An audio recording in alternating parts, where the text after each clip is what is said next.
that say they gon' beat them Saints? Who that? Who that? Who that say they gon' beat them Saints? Who that? Who that? Who that say they gon' beat them Saints? Who that?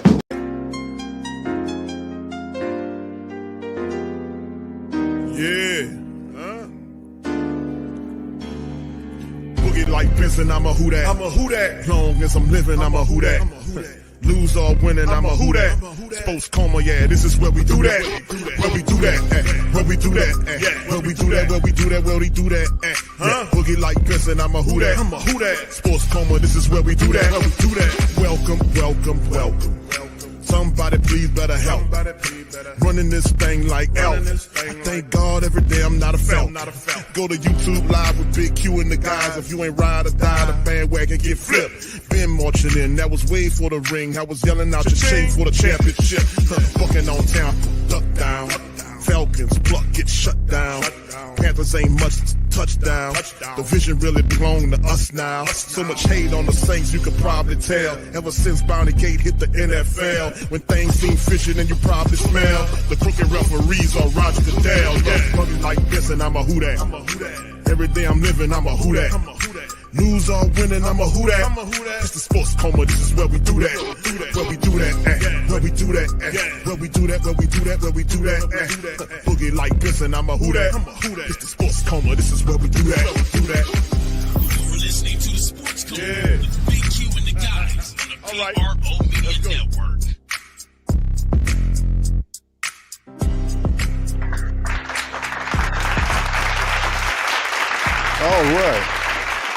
All right, shout out to the fam. Appreciate y'all, man. Welcome. You're now rocking with the Sports Coma with Big Q and the guys, where we have intense, entertaining, educating, and enlightening sport talk from your favorite sports fam. Shout out to the fam. Appreciate y'all being in the live, man. Hit the like button, hit the subscribe as we get into this late night edition of the Coma. It's been a very busy day for your boy. I got my coffee. I'm ready to roll. So I hope you guys are too. A lot of stuff to talk about tonight. So I will try to be as fast as I possibly can about covering some of this stuff. So big ups and big out shots to all you guys in the stream, man. A lot of stuff. Cleveland won tonight in their first exhibition game. Shedeur Sanders. I know that's a point of contention. A lot of people want to kind of discuss involving Tyler Shuck. That will always be a correlation in the Who Dat Nation, similar to the Marcus Davenport and Lamar Jackson thing. You talk about stupid. But at the end of the day, man, if you're a football head and you know football, you know what Deion Sanders' son could do. We talking about the quarterback, not the defensive back, but we know. And I watched 50-something odd games from the kid. The man know how to play the position. He's a natural at the position. It doesn't surprise me at all. He went in there, played comfortable, played cool. It's a gene.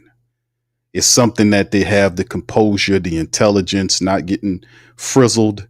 And regardless of whatever you attempt to do to him, you can't. He stays composed. It'll only make him better. That speaks well to a lot of people in the world.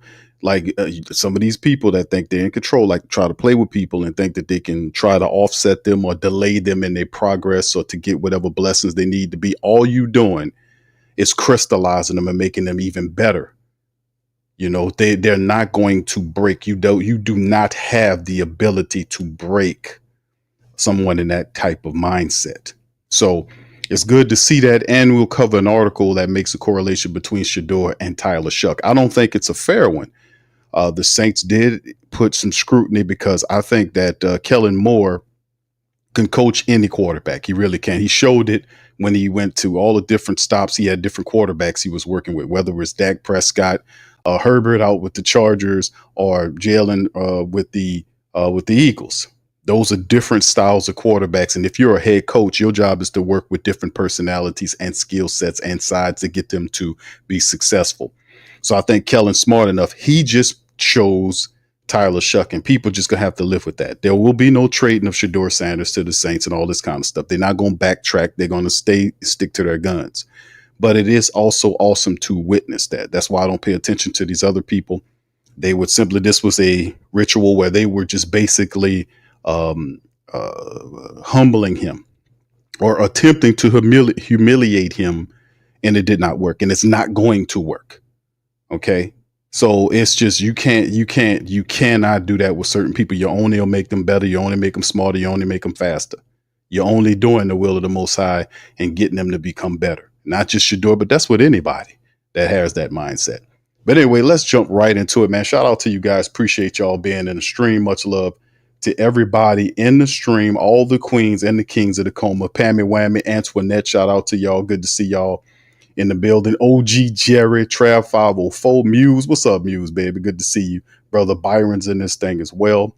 Yes, indeed. Good to see everybody, man, in the building. So, oh yeah, Slim. What's up, Slim? Shout out to brother Slim as well. What's up, brother Marvin? How you doing, sir?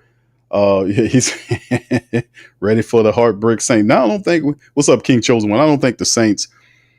I don't think it's going to be a heartbreak season, because I don't think anybody is anticipating the Saints to win the Super Bowl this year. You know what I'm saying? After 4 years of what we witnessed, everything that is opposite of what winning was, opposite of what of accountability was, opposite of everything that was positive. We witnessed it. We witnessed excuses. We mentioned distractions and detractions, and we mentioned everything, anything. We witnessed it all, but now it's time for us to witness something different. I think the Saints this year can win more than 5 games. I think this is a better team than what they were last year. No doubt about it, because you don't have a dumb coach on top of the team anymore, and you don't have a stumbling, bumbling, excuse-making, mascara wearing a QB running it.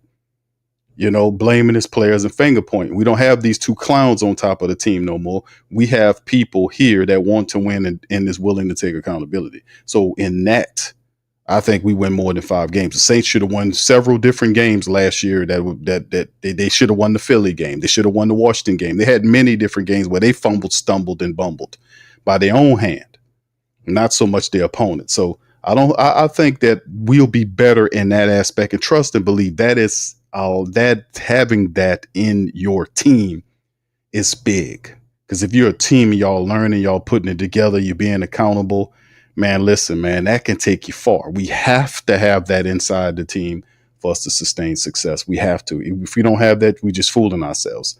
So let's see if it looks good what Kellen Moore's doing right now, but I don't expect Kellen Moore, any of these people, to win, to be miraculous in the first year. I think we do have a good team. I think we're still a lot of stuff that needs to be worked upon with the Saints, getting all that kind of stuff together. But this team will be tested. They have to be tested first to see how good they are, and we'll go from there. You can't be any fairer than that, right? All right, shut.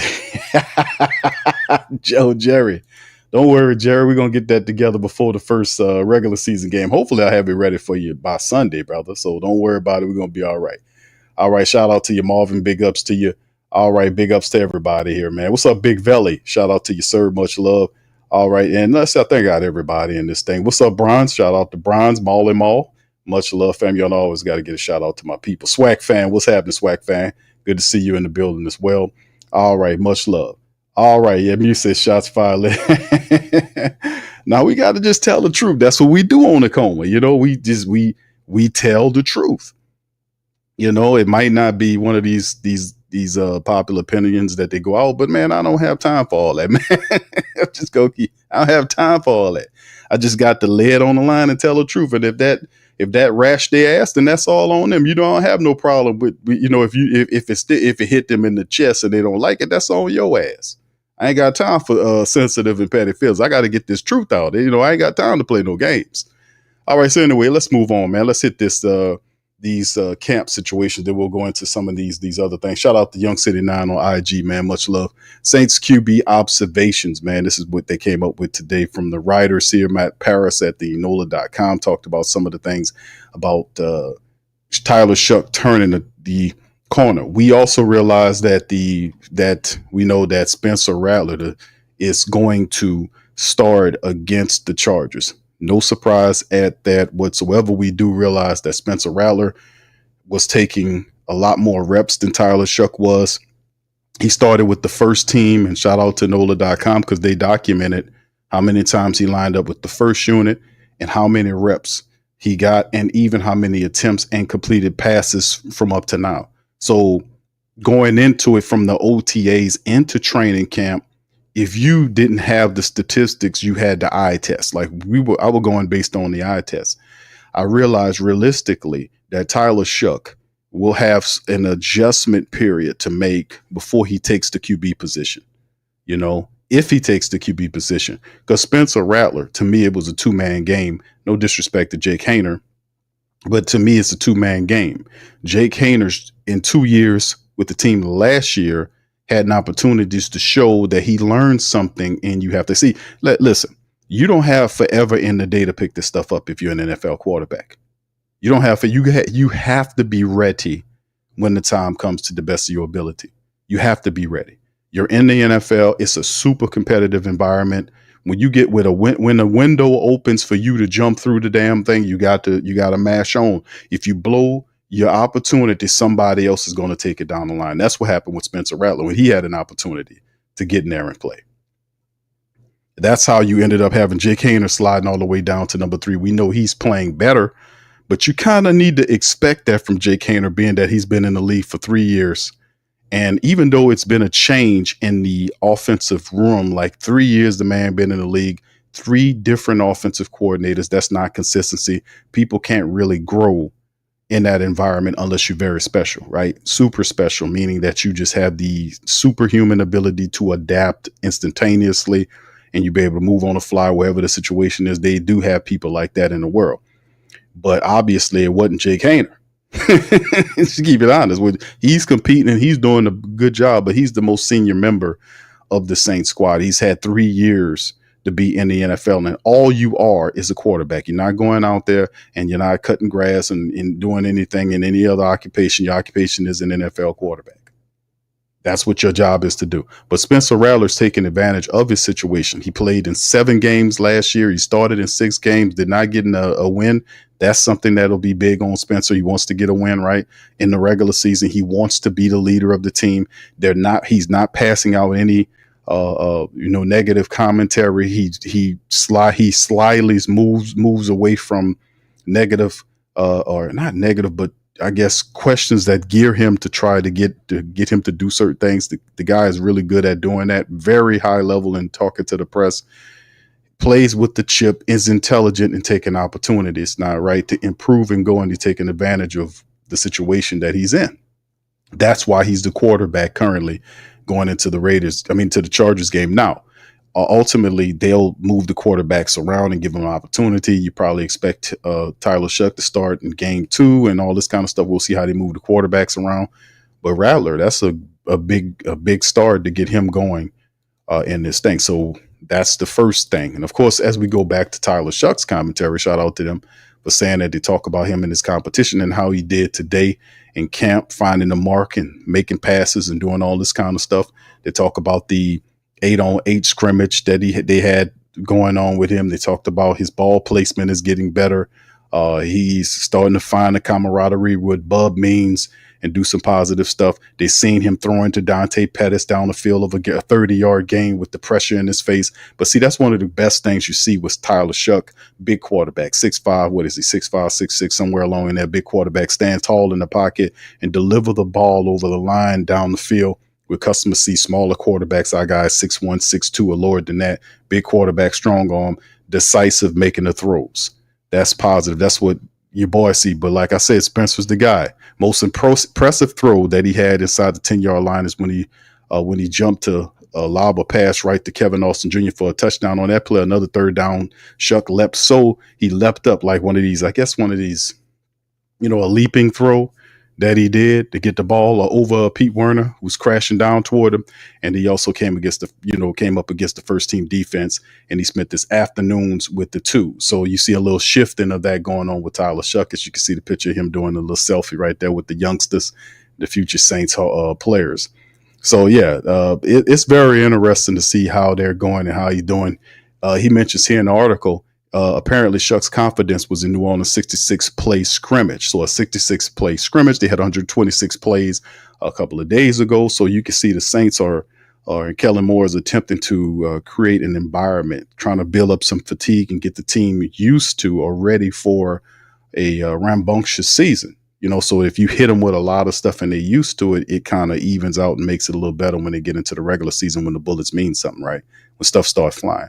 So this is one when he talked about after he fooled the entire defense on the keeper, Shuck went running on the baseline of the end to the end zone. He had a high five, a small group of kids watching nearby. Also, Kellen Moore seemed impressed with Tyler Shuck's decision to keep the ball from for the score too. He told reporters after the practice that 95% of the time the player is supposed to go to the running back, but Tyler Shuck made an instinctive call to end up with the points, showing his legs to scramble. Now, these are some of the stats right here that we talked about that they've astutely and wonderfully kept. Spencer Rattler in the practice was 12 of 16. Overall, he's 94 for 134 for camp. Tyler Shuck was 10 of 14. Overall, 84 of 134. Jake Haener, not too good. He was 3 of 8. He's totally 71 for 105. So you can see the attempts are even between the two, with Rattler having more completions. Rattler is being more decisive. Rattler is being more accurate. Rattler is looking like the guy. He's far ahead of, I ain't gonna say far ahead, but he is showing that he is ready for larger things. And of course, like I say, he's still very young, but this is where young quarterbacks, and he's on point with his development, right? So did Shuck close the gap on Rattler for the starting job? As a good day as Shuck had, it's hard to say. After Rattler was almost equally sharp, he displayed an impressive chemistry with Rashid Shaheed, right? Who filled in for Chris Olave, who was nursing that ankle injury that they said was insignificant, right? Which is good. Now, they said Rattler thrived on a deep play action throw, such as when he found Shaheed for a 30-yard touchdown. On that score, Rattler quickly identified that Shaheed was in a mismatch and just let it rip, right? Rattler had displayed a consistent level of decisiveness through the camp, and that might ultimately be the reason he wins the starting job. But for the Saints, it was important for Shuck to be decisive as well. That's happened more and more lately. He got it, and that's the great thing, is that even though, you look at Tyler Shuck and Spencer Rattler, I think they're both where they're supposed to be in their development. I think Spencer Rattler is clearly the better quarterback here, and he'll display that into the preseason, into the regular season. He gives you the best chance to win right now. Ultimately, Tyler Shuck over time will get better and get smarter and faster, and this competition will be good. So if injuries hit the room, either one of these guys, with Spencer there, the Saints quarterback position is in good hands. And of course, Jake Haener is a guy that'll be in the third position. Hunter Deckers is back. Haven't heard anything about him. He's just, at some point, he's just a camp arm, right? Ultimately, he can end up on the practice squad. You never can tell. All right, anyway, let's keep it moving, man, as we talk about this article right here, that was written by Clutch Points. That's talking about Saints Tyler Shuck catches social media strays amid Shedeur Sanders display. Saints rookie quarterback Tyler Shuck caught strays on social media after Shedeur Sanders' preseason debut with the Browns. So it's a lot of people looking at it and saying, man, look what Deion Sanders' son could do. And it's unfair, right? To compare the two, because Shuck, he got picked by who he got picked by. Shedeur ended up, and a lot of people was like, you can say that basically about a lot of teams, right? That passed over the man. It wasn't the only one. But a lot of people was like, Shedeur should have been the Saints quarterback. And I thought so too. But in the end, we got who we got, right? Anyway, New Orleans Saints rookie quarterback Tyler Shuck caught strays, even though he wasn't on the field. Instead, it came after the standout performance Cleveland Browns quarterback Shedeur Sanders. The Saints drafted Shuck in the second round of the 2025 draft, as the Browns would pick Sanders in the fifth round. What makes this significant is that Sanders had first round projections before falling to the fifth round, showing the stunning slide as Shuck heard his name called before Sanders. Now, listen, that's on these people, which they'll never do an investigation on that, because you can see with common sense what the hell happened. You don't have to be a conspiracy theorist or none of this kind of stuff. Stuff don't happen like this unless it's orchestrated. This was something that they got together on, and they said, we're going to do this. And the team that wanted to draft them was the one that ended up getting them in the fifth round. They took a guy right now, Dylan Gabriel, who's struggling mightily. He's playing and looking so bad.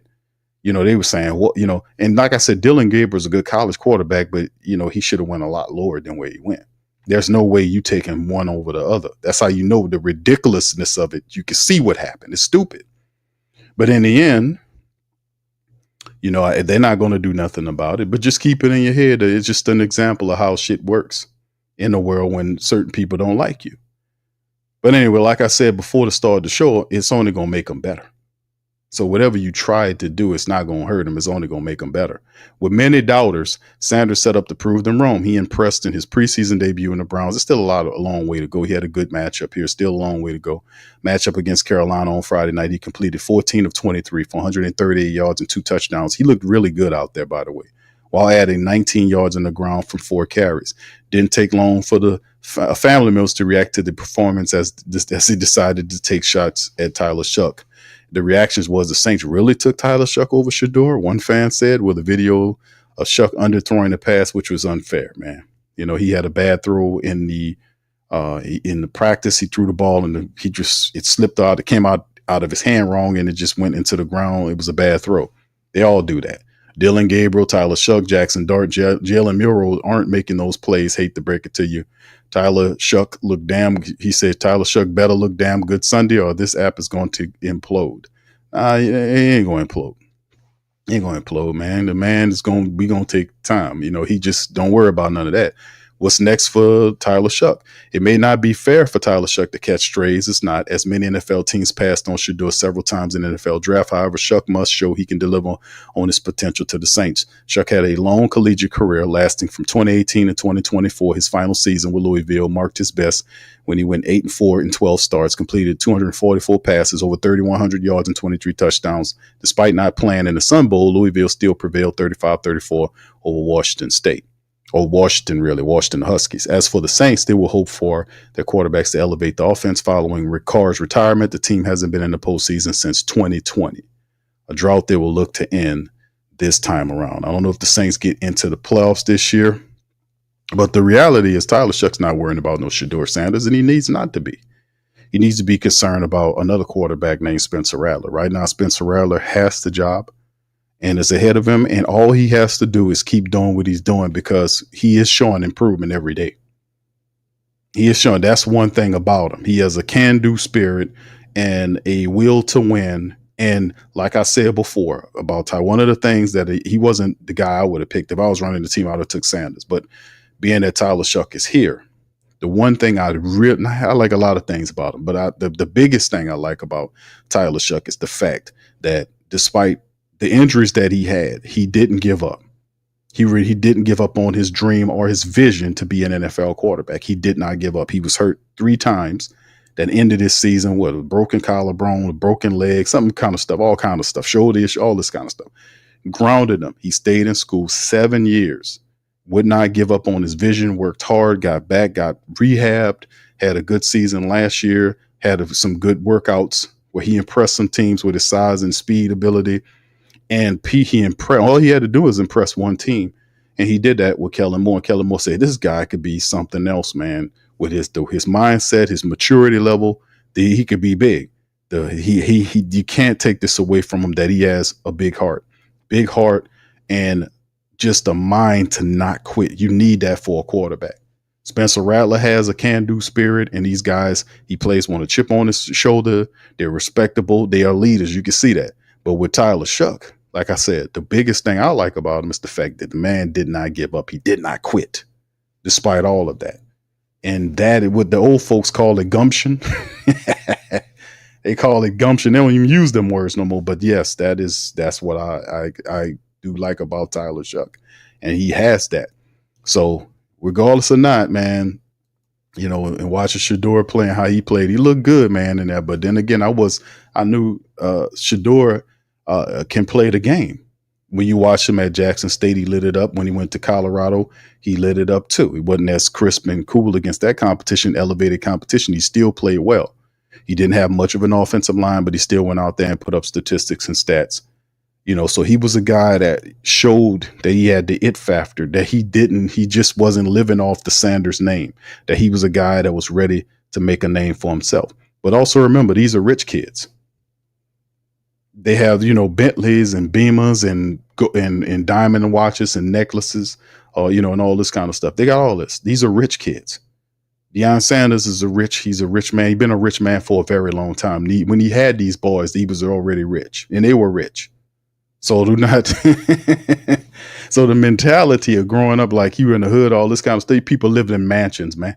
They lived in country clubs. It's a different world for them. So with him flashing his watch and all this kind of stuff and being guarded, he grew up rich. A lot of them grew up rich, but it's a knock on Deion Sanders too. A lot of people do not like prime time. He was abrasive to a lot of people, and some of that falls on his son. They thinking this. So, like I said, in the end, you won't be able to stop him. You can try all you may. You're going to expose yourself. But eventually, if he's as good as a lot of people think he is, and I think he's good, he'll make it anyway. So, and so will Tyler Shuck and Spencer Rattler. So our guys, we're okay. We are okay. All right. Anyway, fam, let's keep this thing going. Let me kind of move on over here. We're going to play Kellen Moore and get him ready. He had a presser lined up where he kind of talked to the family members and mentioned it. And all the quarterbacks came out. To talk. Spencer, Tyler, and Jake Hayner, all of them spoke after Kellen Moore spoke. I'm not going to play all of them, maybe a few pieces of this, that, and the third. But anyway, let's just keep it going. Shout out to the fam, man. Y'all hit the like button for me on this late night stream. Let's go. Popped up. CO, he did not press it. A little bit of ankle, nothing too concerning there. And then Brzee had a little sickness there. So other than that, we should be pretty clean now. So awesome day, scrimmage. Got a chance for guys to go out there, kind of some college situations, play ball, react to some things. And so it was good leading up into Sunday. Are you ready to declare a starting quarterback? We'll start Spencer in the game, and then we'll go. From there, we'll go Tyler and then Jake. So all those guys will get in there. They'll hop in there. It'll be a great rotation for those guys. How many guys do you estimate that you won't play in the game just because of physical impairment? Yeah, there'll be a couple. We'll go into it. They'll probably hand half a dozen on each side of the ball, and so once we kind of navigate that, we'll get communicate with you guys. Not to go down the entire roster, but will you try to get most of the starting offensive line out there for Spencer? We'll see. We may rest some in there, and then we'll just rotate those guys as much as we can. So, what did you like about Spencer's night tonight? Yeah, I think just really clean, decisive. Played really good ball. Used his feet in a couple scenarios, which was very valuable. And he's playing certainly confident. And so I thought all three of those guys had moments today. And so I feel like we're progressing really well. How much do you put into this preseason game when it comes to thinking about your starter for week one? Yeah, it'll be another piece of the puzzle as we go through this. Obviously, they're important pieces. They're games and they're tackling and sacks and all the things that you got to deal with when a game is full go. And so it'll be a great evaluation piece for us.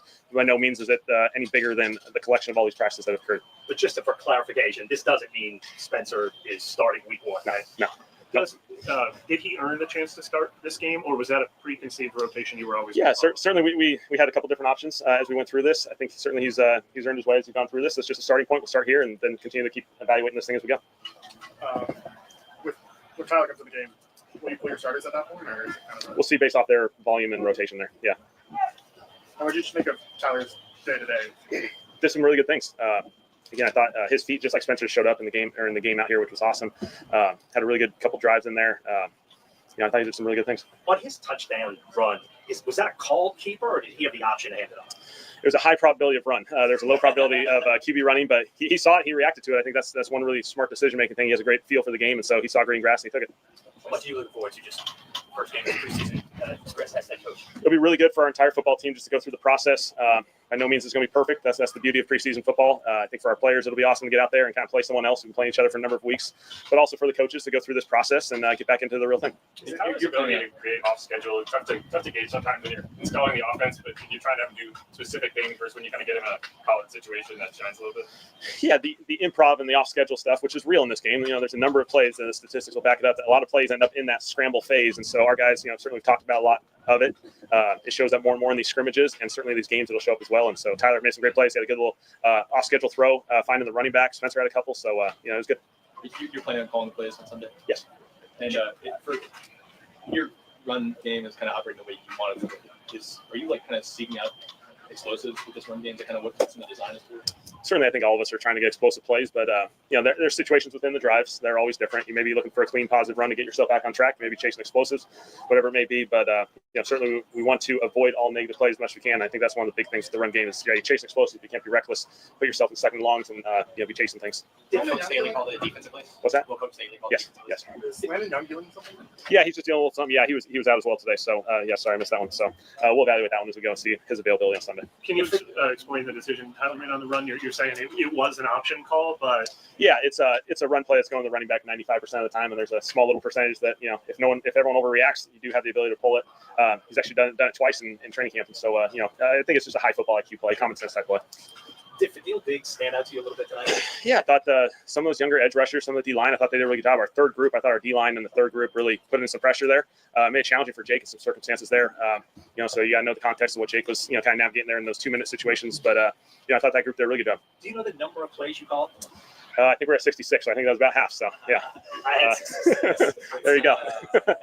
Yeah, so a little bit different, obviously. But, again, we talked about this. This was kind of a Friday-Sunday combination of 2 games in 3 days. So, those numbers are kind of calculated as well. How much of, you said Spencer's going to start Sunday, how much of that was determined tonight, or did you were leaning that way heading into tonight? We had communicated before this to those guys. Okay, so this was before this. Yes. You had made that decision. Yeah. I did not. I didn't just improv it just now. So, tell you guys first or something. Yeah. It was fun though. One more player to ask you about Chris Reed. Yeah. I might have missed it. Yeah, he's dealing with something. So, lower body deal, and so a couple of those guys, just some nagging things. They're kind of day to day. So we'll see. That's one thing to talk about with Kellen Moore, man, that you can see with the press people, they like asking him questions. He's lighthearted. He'll wait there. He ain't in a rush to leave, trying to get all of the questions answered. You can ask him anything. Plus the fact that some good questions was asked in terms of, are you calling the plays? Yes, he's calling the plays. He mentioned some players that he's looking at in terms of the reps, how many reps with the offensive line get, that's something that we're going to look at the rep count too. After the first week, we be able to kind of look at the numbers like we do a couple of days or a day after the game. You can be able to look at the snap count of who played, how many reps, and this type of thing. And one of the family members mentioned about the backups, like they were watching a lot of NFL action tonight, and a lot of the backups when the starters got off the field and the backups came in, a lot of football suffered because the backups looked, not as prepared as the starters. And we do realize that at times the backups don't get as many reps, so they don't look as refined. And then there's the talent level of the starters. And then there's a drop off between the overall talent of the starters and your backups. And that to me is what something I kind of concern myself with, because if you lose starters, how bad is the backup or the drop off, the levels, the distance in talent between the starter and the backup, right? Because that's the fine. A lot of people don't talk about that, but it is some drop off. Now, you'll be very fortunate if you have some players that you may choose that the drop off is not significant, right? Where you can be able to kick them in and they play for 2 or 3 games until you get your starter back. That happens, but that's also a part of team building. You got to make sure you get the right guys there. And that's why I'm kind of overly cautious about, because I've watched over the last 4 years how the Saints have had issues with the offensive line protecting the quarterback, like having guys that, getting hurt, whether it's Eric McCoy or Cesar Ruiz or any of these other guys. All these guys at some point were hurt and missed time. Then backups came in there and didn't perform as well, and then the game suffered because when you're trying to run plays, these guys not blocking, they're weak, they're stupid. Most of them don't know what they're doing. We seen that last year with Ali Udo, with Shane Lemieux, and like I said, it could be a difference when you go from the offensive line coach you had last year to Nugent. We think that there's a difference, and there is a difference in coaching styles, but how good can guys like Nugent get a guy like Shane Lemieux to be based on what he did last year? Landon Young, guys like that wasn't very good, that you can't trust at all, in terms of, this type of thing. They just wasn't good. They just wasn't guys that you see improvement from. They were mediocre at best, but they back here on the team again. So like I said, We'll see what Nugent can do with these guys. But like I said, it's very rare that you'll go through an entire season with all your offensive linemen. So how bad is the drop off based on what you've seen tonight when they took their people in, they put the second team in? What was the drop off between the first unit and the second unit? Because we've seen people in the past, recent past, where they got hurt and then the next guy stepped in and they just kept it rolling, right? We've seen that. And sometimes people forget about that. You could just sign somebody and it's all no. Now we seen that. We got hit by that bullshit for the last couple of years. We just signing anybody and these guys come here and they stink. Then the Saints don't want to get rid of them until the end of the season. I'm like, no, if the guy's bad and he started off good, he ended up bad and he hurting the team, he's not doing what he's supposed to do, he's not blocking, he's false starting, he's having all this stuff. Now get out of here. You got to go, buddy. This is the NFL, which means not for long, especially it's not for long for people that don't know what the hell they're doing. They don't know you. I don't have no patience for an offensive lineman in the NFL that doesn't know how to run block. That's not in terms of the difference between the great ones to the not so great ones at the bottom of the total pole is that the great ones do both well. They can run block. The best they can run block and also pass block. They get paid. These other guys that's at the totem pole, they might not be as good pass blockers because it involves them be able to have their footwork together where they can be able to move them feet, having their technique together, but they supposed to know how to run block. You supposed to know. You come into the NFL as an offensive lineman, you better know how to run block. You can't. There is no exception because you got to get the hell out of here if you can't at least run block, right? But anyway, that's my concern about whether the Saints going to do, and we'll see what that is, and maybe they'll do something based on what these guys look like in these preseason games. You got to. Anyway, let's move from Kellen Moore and kind of move into Spencer Rattler to hear what he had to say about stuff here. Let's hear for Spencer Rattler. Kellen told us that you were going to be starting for the preseason game. It was communicated to you. It sounds like before practice today, but just tell us a little bit of the feel of getting the nod and all that. Yeah, super excited. Awesome opportunity. Excited to get out there with the guys and try to play some clean ball, try to score some points, and have some fun with the guys out there. Do you feel like, I know the first start isn't necessarily an accomplishment necessarily, but do you feel like that's something that you've earned, that a spot that you've been holding on to so far? I just try to control what I can, throughout camp, play my best, and, whatever order, whatever happens. Obviously excited to get to start the game, and, I always want to, start out on that way, but, I feel like it's been a good camp. I feel like the guys have looked great, and I know we're all just excited to get out there and play somebody new and get in some real ball now. So we're looking forward to it. What hasn't worked pretty well? Dude just sideswiped the hell out of that one, bro. He just went, he bust that kung fu move. He just moved that one right out there, smoothly. Like, let me get a, an emotional, rise out of you. See, and he just kind of moved it to the side and stayed calm. It's good, such. But you can see below the scene, right before the skin level, that Rattler is like, man, I'm taking this. You got, I'm gonna be politically nice about it, but deep down he's saying, man, it's mine. I told y'all they didn't think I was gonna do it. That's in there somewhere. That's what's driving it behind this cool demeanor. What do you think about leading the quarterback job and that? Well, I'm just doing what I'm supposed to do, just staying positive,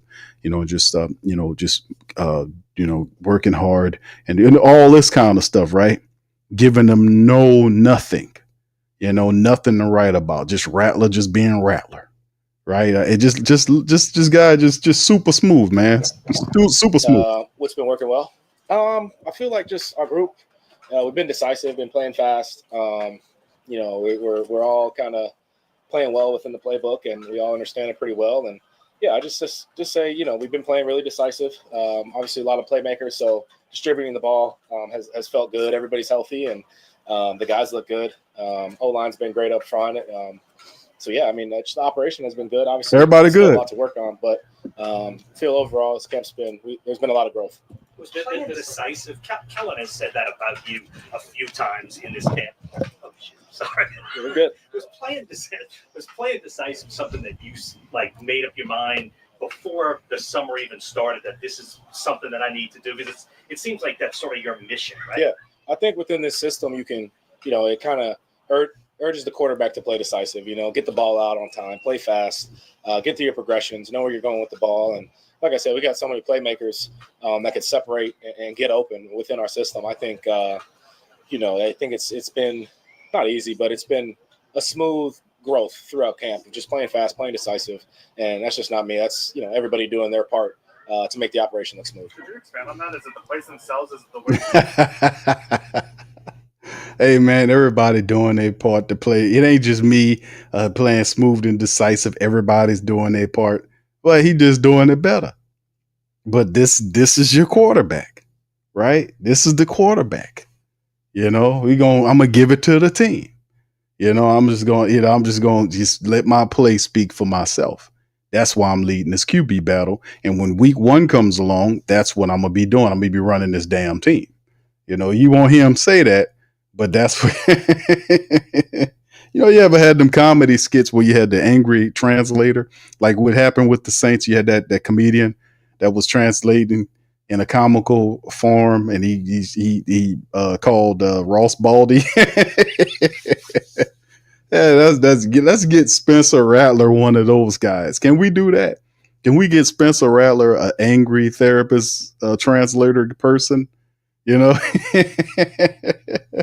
That would be hilarious. I would see that. Teaches the play, like what leads to that? Besides, I mean, there's your own feel to it. Of course, every QB is going to play a little different, so there's your own feel, your own tempo, and everybody plays a little different. But I just want to play fast, play clean, and make the big plays when they're there, but take the easy ones when they're given to you. Was there anything intentional about getting the ball downfield? I know you did it early, right away in your first drive today. Is that something you were hoping to do, looking to do today? Oh, yeah. You always look for those big plays and those opportunities. You had man coverage. You got shoot one-on-one on a safety. You got to put it up. And it was a great play call, and it was executed really well.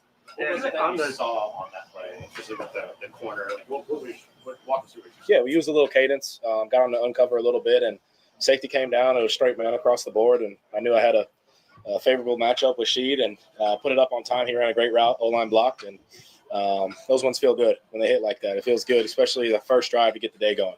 So it got us a little momentum, and obviously a little up and down all throughout, but I feel like we moved the ball pretty well today and executed when needed. You hit a couple to Brandon Cooks that he did not have a whole lot of time to react. Yeah. Talk about those, because obviously there's a huge level of trust in there, but that's a hell of a play on his end, right? Yeah, that's a vet making vet plays right there. I'm trusting where he's going to be. They're bringing pressure. You got to play fast, get that ball out. So, those balls were thrown really before he even turned, and just my trust in him, his trust in me. He was there, made 2 great catches and 2 big plays, or 2 or 3 big plays today. And then on the TD pass to Cedric Wilson, it looked like the pocket had collapsed and you were kind of going backwards. Yeah. But, I mean, did you feel like there was any risk in that throw, or you were locked into it and trying to keep that play alive? Ced made a great play. Those are one of those where, you put it up high enough, maybe he can go make that play. He made a great play. Kind of want to avoid those, but, he made a really good play, and sometimes you got to trust your guys to go up and get it, and that's what he did. Jameis had a term for that once. He said that was a God's plan. God's plan. I guess that's what you can call it. Yeah, that's the shout out to Pam, and thank you, Queen. Thank you very much. Picking me up, bringing me back to this world. All right, thank you, Pam and Whammy, for that, and also shout out to Muse for the Cash App. Thank you. Trinity Montoya says, "Let Spencer ball out." Thank you very much. Picking me up, bringing me back to this world. We got somebody here, man, to be quite honest with you, fam, that we know the kid can play. We know he's young. We know it's on him out of time. But like I said, this offense is it's going to, or it should be, right, ran through the running game. You can't put it on Spencer Rattler or Tyler Shuck or even Jay Kaner or whatever.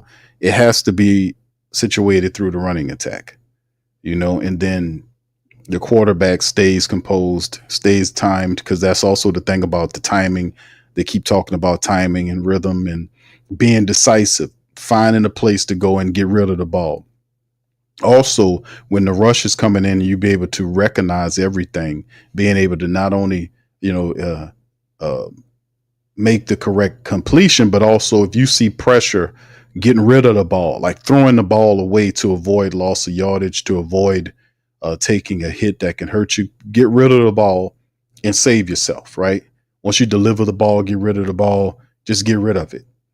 Being decisive in that way, understanding and know if you can make the throw versus you can't. And we know that's still a learning process that any one of these guys got to do. But it's going to be interesting, man, to say the least about, Spencer Rattler. But like I said, he's been leading the whole way in terms of my book.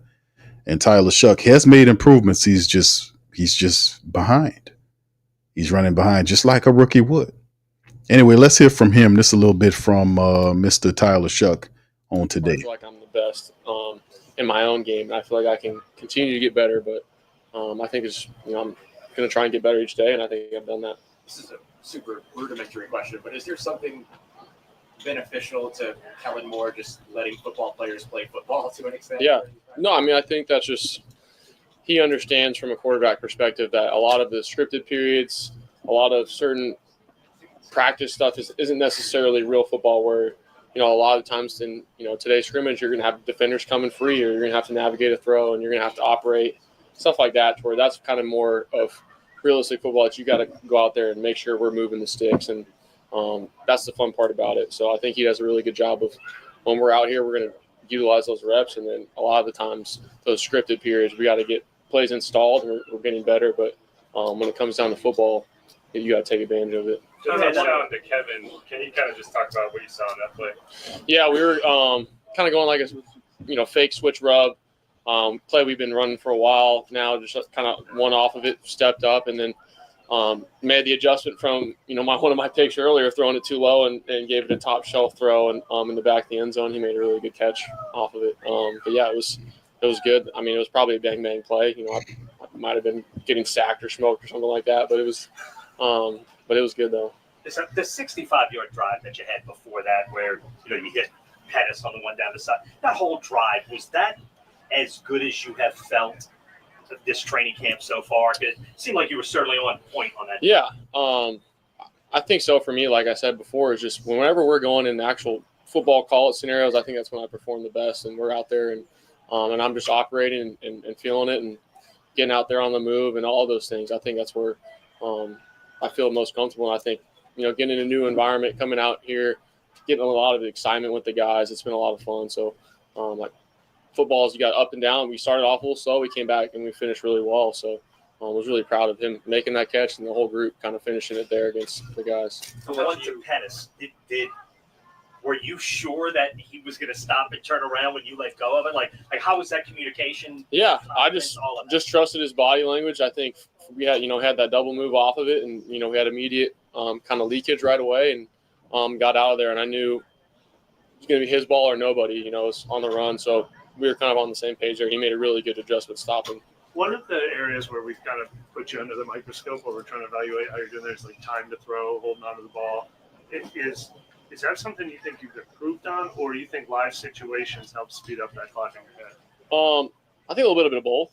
I feel like I've gotten better as far as time clock football, and that's just kind of comfortability with the offense, and sometimes ripping it in certain scenarios, and sometimes some guys, it may not be open. You don't want to force it. Sometimes the best play is a throwaway, or to maybe even take a sack in some certain scenarios. So I think as you get playing more, a lot of those times where you can scramble, you can kind of make something happen is more realistic.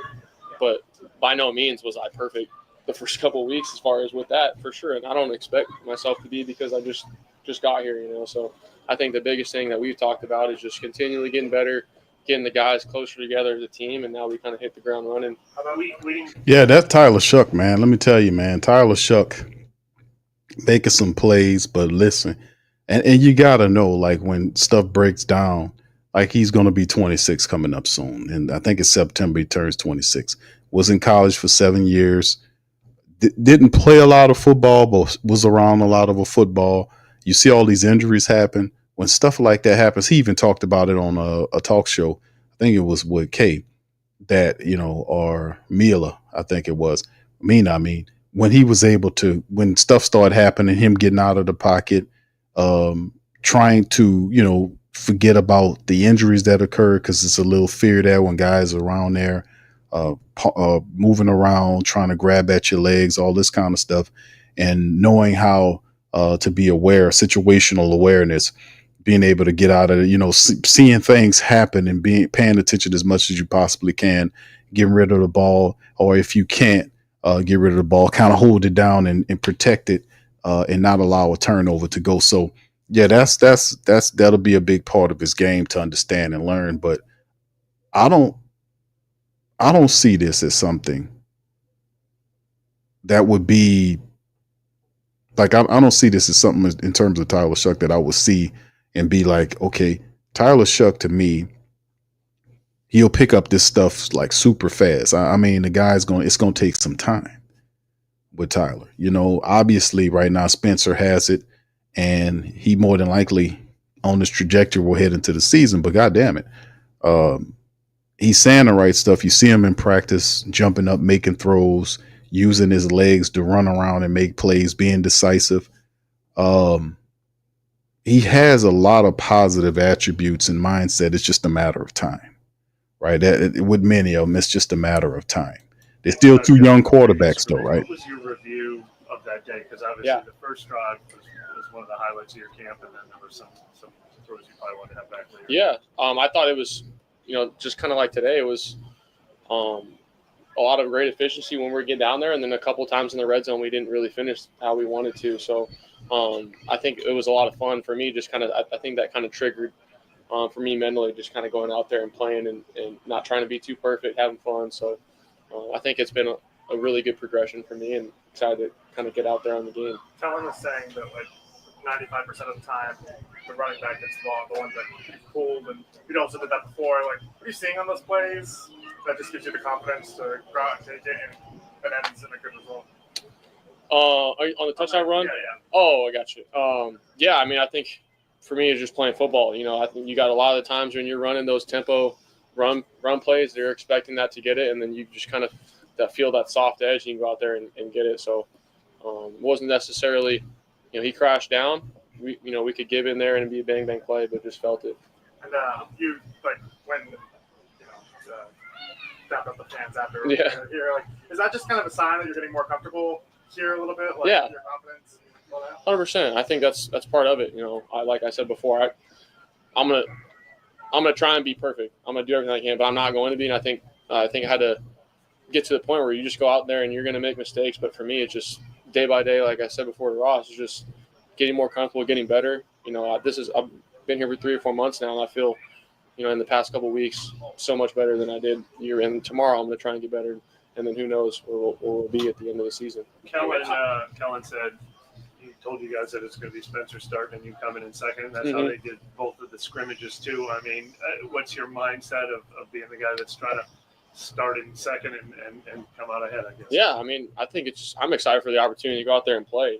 Get a couple quarters in, go out there and just have fun and rip it with all the stuff that we've been working towards. And I think you got to keep that perspective. I think obviously all these practices, all we've been working for, excited to go out there and have that opportunity.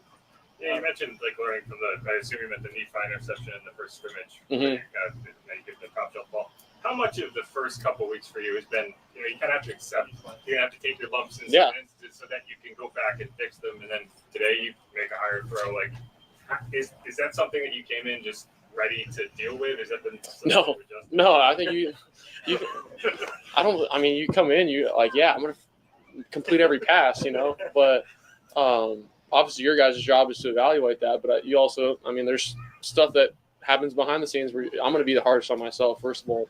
But you got to come in. That was a learning adjustment for me. It's just, I'm not going to be Tom Brady or Drew Brees in training camp right now. I want to aspire to continue to grow. And I think the coaches have done a good job of just facilitating a lot of these practices, and especially kind of towards the end where we're getting into more realistic scenarios. And I feel like I've, progressively gotten better and more comfortable. But I expect myself to play at the best of my ability. And I think the lesson I've learned is just you're gonna have to accept failure sometimes and keep going. You know what I mean? What that is, Yep, you definitely have to do that, man. That's Tyler Shuck giving this breakdown and thinking on what happened today. Friday in camp, and like I said, man, these we have a good young quarterback battle between Spencer and Tyler Shuck. Spencer is headed in the right direction. He'll start against the Chargers. We'll see during the game on Saturday afternoon how many drives or how many quarters that we'll see from Spencer.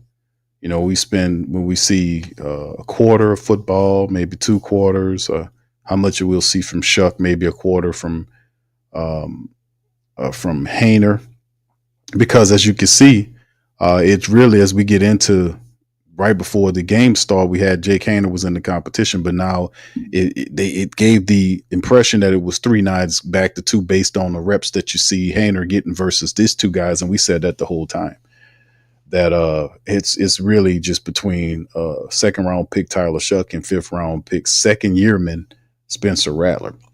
All right. Anyway, fam, shout out to you guys for being in the late stream, man. Listen, I'm not going to keep you long. If you guys have any questions, please feel free to throw them in the chat right now, and I shall do my best to answer your questions. Like I say, I will return later on today because today is Saturday. You know, I will be returning later on today with the preview of the Saints and the Chargers matchup. And then, of course, back again for Sunday's afternoon first preseason game. A lot of people today had their preseason matchups already happened. And, a lot of people, teams didn't look all that good. We did have a few people that did have an opportunity to play today. Several teams played today. The Lions against the Falcons. The Falcons lost. Let me show y'all that here, the screen here. We've seen some of the Thursday games, by the way. Ravens beat the Colts 24-16, the 34-27. The Eagles were able to beat the Bengals, and the tie game between the Raiders and the Sea Chickens. And then, of course, to Friday's games, the Lions beat the Falcons 17-10.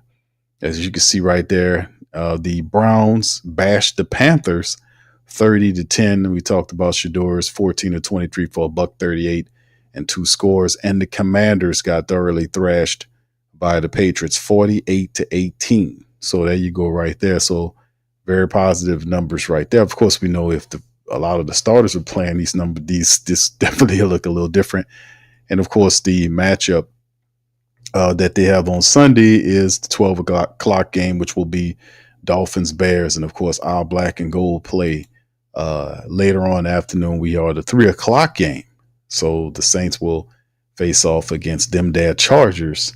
And like we said, it's just preseason, and we're kind of looking at it saying that we want it to be, regardless of not, we know it's preseason, but you still want to win, right? You want to learn, train, learn, and win, right? You want to learn. We know you learning, but you want to win while you learn. Somebody got to win, right? It's a game, unless it ends in a tie. Somebody wants to win the game. So that helps you out and gives you confidence when you win. All right. Anyway. All right. Big ups to you guys. Appreciate y'all being alive as well.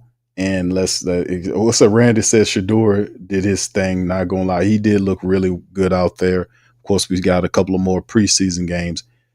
And with that being said, because the quarterback position is open. Like you've seen Kenny, I think Pickett for the Browns had an injury or some type of injury. Flacco was seen as a Shador. He had a slight shoulder problem. I guess no. Dylan Gabriel is not looking good at all. And you can see what they did. I think they just played. The Browns only played 2 quarterbacks. One was Shador. The other one was Tyler Huntley. I think Huntley got in there for it was just between them 2. So we ain't see Dylan Gabriel, in there. it was Huntley in there. Well, unless they ain't thrown no pass. It just it's a weird take. Because they still have Deshaun Watson at the up top of that. I don't know what the Browns are doing. I don't know what they're doing.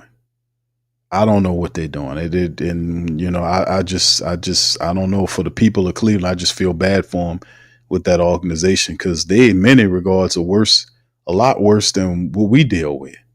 I mean, my goodness, it's just silliness, stupidness that they just outright dumb, stupid the stuff I see Cleveland doing. It don't make any sense.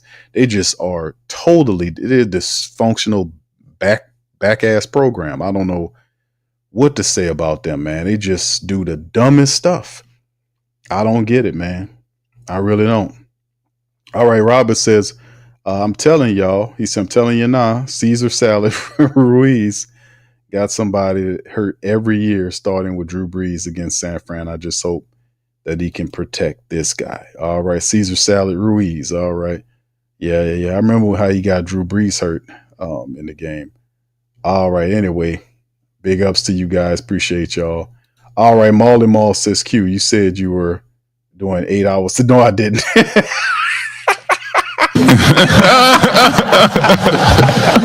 Stop the cap. What? What? Bro, what are you talking about, man? No, I didn't. Good try, though. All right, Kelvin says it's a real good chance that we could be checking out Trey Lance. What do you think, Big Q? I don't know. I mean, I know Trey Lance is with the Chargers, so I guess in terms of us seeing him, he could possibly be a guy that's in there that we'll see play against the Saints defense. But if the Saints wanted Trey Lance, they could have gotten Trey Lance. I don't think he is. I don't think he's an option for the team, unless I think the Saints are good with. I think they're serious about keeping the people they got at the quarterback position. Just being honest, unless the only way they shift. Let's just put it like this: if injuries hit, then they'll find somebody else, and I don't even think it'll be somebody who you can really consider to be a real threat at any QB. It'll just probably be an older veteran guy that can come in and kind of just help us out, that type of thing, just to be a body in the rotation. The Saints seem a focus and fixated in on working with the quarterbacks they have on the team and developing them. That's what the temperament is. And besides, if Kellen Moore was more aggressive and asking for assets to improve his offense, I think the Saints will be a lot better. Like, I feel a lot better about the offense if they went after Keenan Allen. They could have had him. They have the money available, 20-something odd million in cap. They could have went after Keenan Allen and not let him sign with the Chargers. They could go after Cooper, who's still available. They can go after a good veteran wide receiver, whether you like Keenan Allen or Cooper or not. Them guys still better than 75 to 80% of your receivers. If you bring Keenan Allen in, Keenan Allen is your second best receiver. You bring in Cooper is your third best receiver. You can haggle over who's better, either Cooks or Cooper, but even at the worst, he's the fourth. At the best, at the top, he's the third. So he's still better than what's the guy we talked about from what's his name? Jones Jr., Kevin Austin Jr., Bub Means, the other guy that came over from the Cowboys. It's a lot of that type of stuff. Getting more aggressive. The Noah Fant thing, The Noah Fant thing to me was ridiculous, because you got two tight ends hurt in Foster Moreau and Taysom Hill. On the PUP list right now, you don't have a truly bona fide backup tight end for Jawan Johnson, who has a groin issue that is not considered terrible, but at the same time, he still pulled his groin. And they have to deal with him in a certain way. So you would like to have a veteran tight end, and they got an opportunity to get a really good one who got released at a time where you don't usually find guys like that. And they let him go to Cincinnati for 1 year and $8 million. So I'm saying, Lyle Collins, and I said this before, Lyle Collins was basically advocating for a job with the Saints. Saints had an opportunity to sign him the same day. In the morning, they signed Shane Lemieux back. And then later on that day, the Cowboys signed Lyle Collins. Everybody know Lyle Collins, even at this stage of his development, is better than Shane Lemieux. Nobody's going to pick Shane Lemieux over Lyle Collins except for the New Orleans Saints. I mean, that don't make any sense. But in the end, that's what I'm saying about the depth, how, of the team and adding to what you have. I know you believe in some of these young people, but at the same time, you still have to have veteran leadership there, like the backup tackle position. The Saints have guys that are not tested there, and you can't play with at least get one veteran tackle, a guy that played some games, still has a lot to give, like a James Hurst type, that we found, a guy that can be the best or the sixth offensive lineman to come in. Your sixth offensive lineman is what? Dylan Redunce, who doesn't play the tackle position. You need a veteran tackle you can rely on if some of these young guys have an issue injury-wise. And he don't have that. And he counting too much on these untested people. Having one here or there, a couple of those is fine, but you can rely on veterans. They've been there before. They went through the tests and trials and the heat and all this kind of stuff. I don't like. We don't have enough of those guys in the backup offensive line. We don't have enough of those guys in certain positions I'm not cool with.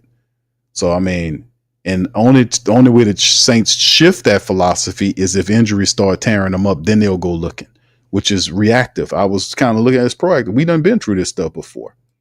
They made some moves with Tom Rath, bringing them in here. They hired LaCharles Bentley to come in like as a trainer of some sorts. And that's positive, but still in all, that's a lot for two men to overcome for the last 4 years of boobery and stupidness dealing with the Saints injury situation.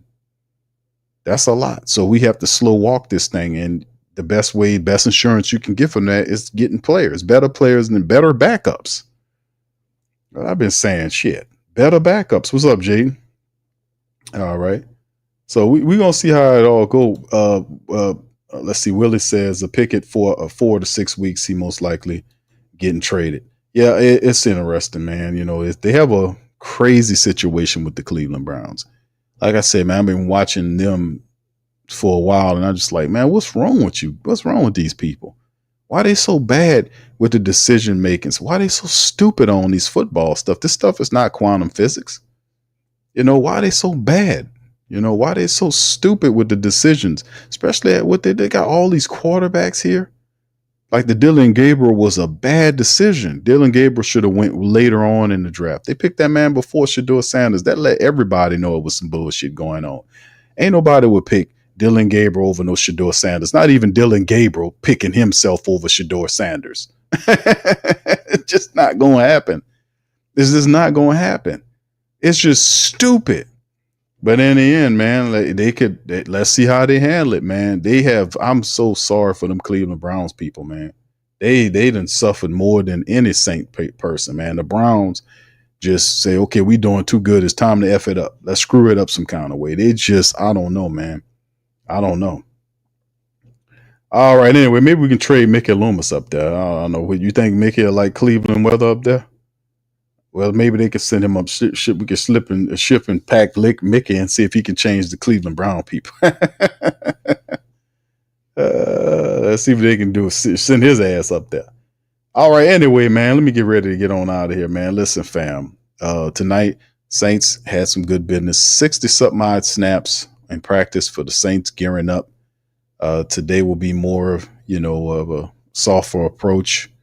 Walkthroughs, all this kind of stuff as you get ready for the game against the Chargers on Sunday night. We'll see what our Saints starters could do in limited action. We'll be looking at it all, man. It'll be fun watching it. Each one of these preseason games will be dialed in, doing full evaluation on players, how they look, how be looking at our quarterbacks. Obviously, the backup running backs position. How does Kendre Miller look? When with Elvin out of there, can Kendre step it up? We see Cam Akers did some positive stuff. Clyde Edwards-Helaire in practice. What they look like. Really important to see what the Saints offensive line look like, the starters look like, and the reps that they get. The wide receiver battle behind the top 3 people who can step up and make a name for himself. The backup tight end battle, to see if we can get a definitive order of what guys look like what. The defense, what manner of defense we'll see. We talked about the 34. Will it be something else? We've seen the unofficial depth chart the Saints release has a 4-2-5 defense on there. They have 4-2-5. 4 linemen, 2 linebackers, and the rest defensive backs. Is that what they're doing? Just asking. So we looking at the alignment, looking who's lined up and what order, seeing who the kick returners and punt returners are with the team. A lot to look at, and then how the backup offensive line plays, how the backup defense guys look, who's going to step up behind the linebackers. And, you've seen Danny Stutzman, Nephi Sewell doing it. Are there anybody? Can Rico Payton challenge some people there? Because we've been seeing a lot of positive stuff from Alontae Taylor and Kool-Aid McKinstry. We ain't been hearing a lot from Isaac Yiadom. We've been hearing and learning a lot of stuff by Quincy Riley. So, does that play a part? How do Saints feel about that thing? The safeties, plays, this kind of stuff. It's a lot to look at over the next 3 weeks of preseason football as the Saints fortify, crystallize that depth chart heading into week 1 matchup against the Arizona Cardinals. So we almost there. We got about 4 weeks, man, before the regular season get going. It's going to be fun. So we looking at it all, baby. All right, T5 Degree said Mickey doing better than Cleveland, Jerem. Yeah, well, hey, bro, you might have something on that because I can't say he'll do worse than that guy or whoever it is because I don't know. It's just they make a lot of bad decisions, man. That quarterback thing, they drafted 2 quarterbacks, got Pickett, traded for Pickett, and brought him and then signed Joe. I mean, what are y'all doing? What is all this madness here? What's going on here? It's just a lot of craziness going on, man. And they should have been competing. But then again, look at our damn team. We ain't been in the playoffs since 2020. We've been out of the playoffs all this time. Yeah. Anyway, with that being said, let me get on up out of here, man. I'm gonna holler at y'all later on in the day for the preview, Saints and Chargers preview. And listen, man, it starts it. Maybe this year is the year. I'm anticipating the Saints win more than 5 games. The schedule looks kind. But like I said, schedule besides, team has to execute. We'll get a good look at it in a couple of days of what Kellen Moore and them been working on. But anyway, y'all have a good night. I'm going to holler at y'all later on in the day, and much love to the fam. Thank y'all for the subscribers and the new subscribers. Shout out to the YouTube champions and Patreon champions, YouTube family members for your contributions. Shout out to our Patreon people. Much love to you guys. Hit that like button, hit the subscribe button, and I'm going to holler at you on the next one. Much love. Who dat to you? Peace. Yeah. Boogie like Benson, I'm a who dat. I'm a who dat. Long as I'm living, I'm a who dat. Lose or winning, I'm a who dat. Sports coma, yeah, this is where we do that. Where we do that, where we do that, where we do that, where we do that, where we do that. Boogie like Benson, I'm a who dat. I'm a who dat. Sports coma, this is where we do that. Where we do that. Welcome. Somebody please better help. Running this thing like Elf. I thank God every day I'm not a Phelps. Go to YouTube Live with Big Q and the guys. If you ain't ride or die, the bandwagon get flipped. Been marching in, that was way for the ring. I was yelling out your shade for the championship. Bucking on town, duck down. Falcons, pluck, get shut down. Panthers ain't much touchdown. The vision really belong to us now. So much hate on the Saints, you could probably tell. Ever since Bounty Gate hit the NFL, when things seem fishy and you probably smell the crooked referees on Roger Goodell. Yeah, running like this and I'm a who dat. Every day I'm living, I'm a who dat. Lose or winning, I'm a who that. It's the sports coma, this is where we do that. Where we do that at. Where we do that at. Where we do that, where we do that, where we do that at. Boogie like Benson, I'm a who that. It's the sports coma, this is where we do that. You're listening to the Sports Coma with Big Q and the guys on the PRO Media Network.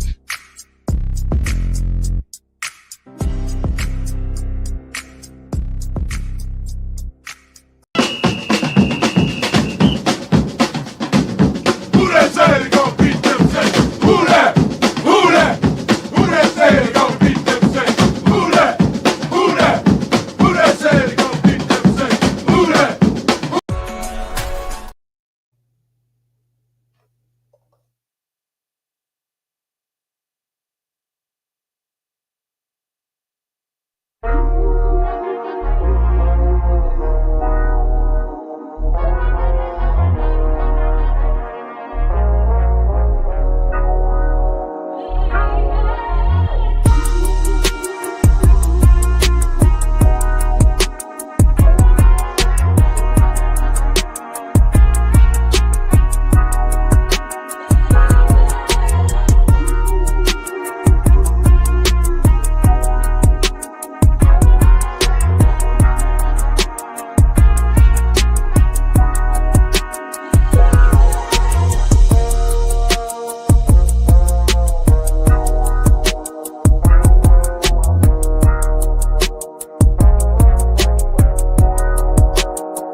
WhoThatDaily.com. That's right, the WhoThatDaily.com. Your one-stop shop for everything New Orleans Saints, New Orleans Pelicans, LSU Tigers, even the top flight boxing news. So if you're a Who Dat and you're looking for a place to stay up on your team, WhoThatDaily.com is your site. The WhoThatDaily.com for the sport Who Dat and